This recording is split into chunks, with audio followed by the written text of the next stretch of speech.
It started with what sounded like praise. Stephanie White, head coach of the Indiana Fever, sat in front of cameras and called Caitlin Clark a generational talent. On the surface, it seemed respectful, an olive branch to the player who single-handedly redefined what WNBA hype could be. But then, like a thunderclap under clear skies, White dropped a line that stopped fans cold. The Fever's recent success without Clark had been a blessing in disguise. That wasn't just a statement. It was a seismic shift in tone, the kind that says more between the lines than it does aloud. Because when your franchise centerpiece, your number one overall pick, your walking billboard for WNBA relevance, is on the sidelines and your coach calls that absence a blessing, it doesn't just raise eyebrows. It sets off alarm bells. Was this a calculated PR move to temper expectations for her return, or a quiet message to insiders that the team had found a new rhythm, one that didn't include its brightest star? Whatever the intention, fans heard the subtext loud and clear.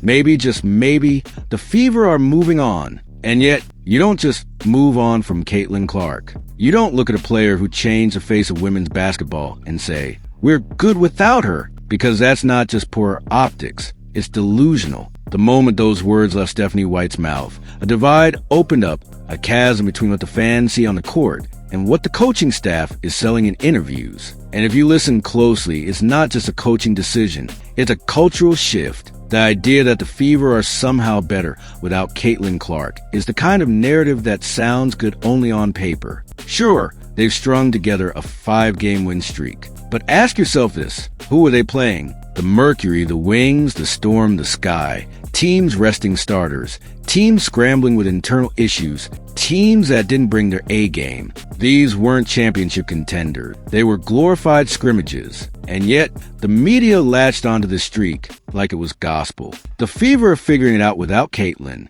they said. The system works. But buried beneath those glowing headlines is an uncomfortable truth. The Fever streak, as impressive as it may look in the standings, was built on shaky ground. No one's saying the team didn't play well, but to suggest this proves they're better without Clark? That's not analysis. That's spin. Let's rewind the tape to when Caitlin Clark was healthy and commanding the court, night after night. She didn't just play. She rewrote the expectations for rookies in this league. 35-point games, double-digit assists, triple-doubles. She dragged the Fever to the brink of respectability against elite teams like the Liberty and the Aces. And she did it all while being guarded like a war criminal. Double teams, traps, bodies flying at her the second she crossed half court. Without her, the Fever scored 58 points against the Dream. With her, 102. That's not a small bump. That's a 44-point explosion. It's the kind of statistical swing that makes you stop and say, wait, are we really pretending this team is fine without her? Because let's be honest, they're not. They're surviving. They're masking weaknesses with hot shooting and favorable matchups. But the engine of this team, the gravity, the threat, the brilliance, that's still Caitlin Clark. You can't measure her value in just points and assists. It's the way defenses warp when she's on the court. How shooters like Sophie Cunningham and Lexi Hull suddenly find themselves wide open in the corners. How post players like Aaliyah Boston finally get breathing room inside the paint. Caitlin doesn't just make plays. She makes players. She elevates everyone around her, and the idea that her absence helps the team is built on the most fragile house of cards. So why the sudden shift in tone? Why is the narrative now centered around balance, chemistry, and everyone stepping up?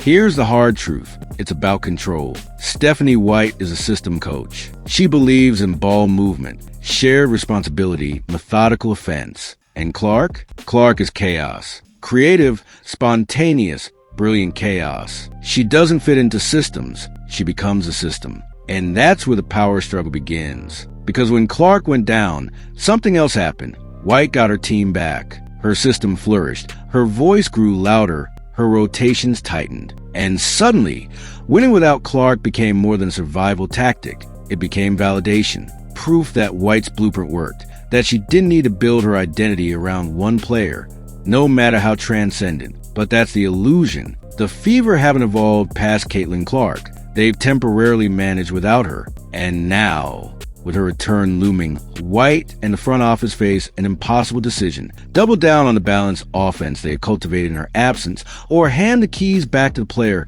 who brought them national relevance in the first place. Because make no mistake, Clark isn't just a player. She's a brand, a movement, a revolution. The silence around her injury only adds to the suspicion. No clear timeline, no concrete updates, just vague statements about taking it day by day and long-term health. For the face of your franchise, that's not caution, that's obfuscation. That's code for, we're not ready to bring her back yet. And fans aren't buying anymore. They see what's happening. They hear the coded language, and they're not staying silent. Even more telling are the media narratives slowly shifting away from Clark. Articles praising bench depth, analysts applauding the fearlessness of the team without their star. And worst of all, fans who question the system or advocate for Clark's role are painted as toxic. They're told they don't understand basketball. But let's be real, these aren't trolls. These are fans who see what Clark brings, and they're not afraid to say it. It's the oldest trick in the book: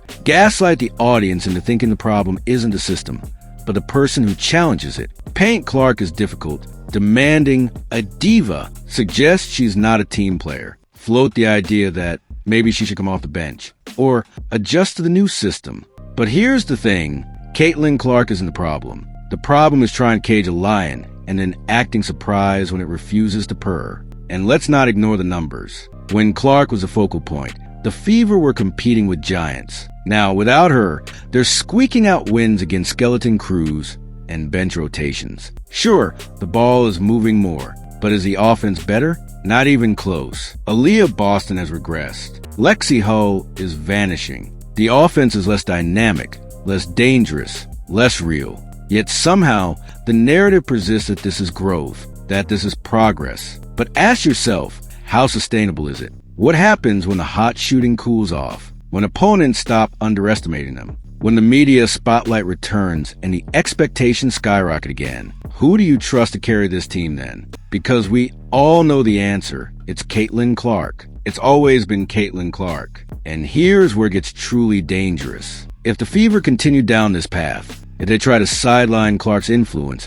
reduce her usage, or force her into a corner, they're not just risking games. They're risking loyalty, momentum, legacy. You don't draft a LeBron James or a Luka Doncic and tell them to take a back seat. You build around them. You give them the wheel, and you drive. This situation is teetering on the edge. Clark's return should be a triumphant moment, a comeback story for the ages. But instead, it's becoming a referendum on leadership, vision, and priorities. Is this still her team, or has it become something else entirely? A team that no longer wants to be led by the player it once banked its future on? The Fever didn't just stumble upon Caitlin Clark. They fought tooth and nail to land her. She wasn't a consolation prize. She was a prize, the #1 pick, the dream every franchise chased. And when Indiana finally got her, it wasn't just a draft pick, it was a resurrection. A once stagnant franchise suddenly found itself back in the national spotlight, all because of one woman with a lethal step-back three and a court vision that could slice through steel. She didn't come into the league quietly either. Caitlin Clark's arrival was a media blitz, national broadcasts, sold-out road games, headlines that didn't just talk about the WNBA, they screamed it. Overnight, Indiana Fever gear became the hottest merch in the league. There were grown men who hadn't watched a WNBA game in their lives, now streaming Fever games on their phones just to watch Clark hit logo threes and dime out cross-court assists. And the numbers backed it up. Clark led the NCAA in both scoring and assists, something no men's or women's player had ever done. She wasn't just prolific, she was generational. And when she arrived in Indiana, that greatness didn't pause. It translated. Even when the team lost, even when she was double-teamed, even when the officiating felt suspect, Clark performed. She carried the team, even when her teammates weren't yet ready to carry themselves. What's most ironic is that the very players now being elevated in Clark's absence were the ones she unlocked in the first place. Sophie Cunningham's resurgence, fueled by Clark's gravity. Kelsey Mitchell's freedom to attack, made possible because defenders were busy chasing Clark 30 feet from the rim. Aaliyah Boston's best stretches came with Clark feeding her in transition or dragging bigs out of the paint. These weren't coincidences. They were consequences of having Caitlin Clark on the floor. But now that she's injured, the story has flipped. The same media outlets that once hailed her as a savior are cautiously asking if the Fever are better without her. It's the classic sports media bait and switch. Build a star up until she becomes too powerful, then tear her down for not fitting into the box they built. And the most dangerous part? It's working. The whispers are growing. The praise is shifting. And Clark's influence is slowly being rebranded from essential to expendable. We've seen this before. Talented players punished for being too big for the system. It's not just a WNBA problem. It's a sports problem. Icons like Allen Iverson, Russell Westbrook, even Sabrina Ionescu early in her career. Players who didn't fit the mold were forced to shrink their games to make others comfortable. And what happened? The teams lost. The fans lost. The game lost. Because when you dim brilliance to protect fragility, everyone suffers. And yet, here we are again, watching it unfold in real time. A generational player reduced to a question mark. Can she fit in? Should she come off the bench? Is she two-ball dominant? These are the same critics who once begged for a player like Caitlin Clark. And now that they have her, they're wondering if she shines too bright. Meanwhile, let's talk about the long-term implications. Clark isn't just any rookie. She's the most marketable athlete the WNBA has ever seen. That's not opinion. That's economics. Ticket sales have surged. Jersey sales have shattered records. Networks that used to bury WNBA games on secondary channels are now putting Fever games in prime time. Why? Because of Clark. You don't minimize that. You maximize it. And if Indiana doesn't, someone else will. Let's be honest. Superstars don't stay where they aren't appreciated. They leave. They build legacies elsewhere. And if Clark ever decides that her future lies outside of Indiana because the system never truly welcomed her, then the Fever won't just lose a player, they'll lose everything. The momentum, the spotlight, the hope. There's also the matter of culture. What message does it send to the next generation of WNBA stars? That even if you dominate college, shatter records, elevate your team and your league, you still might get sidelined if you don't blend in? That's a warning sign. A giant, blinking red flag that says, we love stars until they threaten the system. And that system, it's already showing cracks. The offense, while more distributed, is less explosive. The chemistry, while real,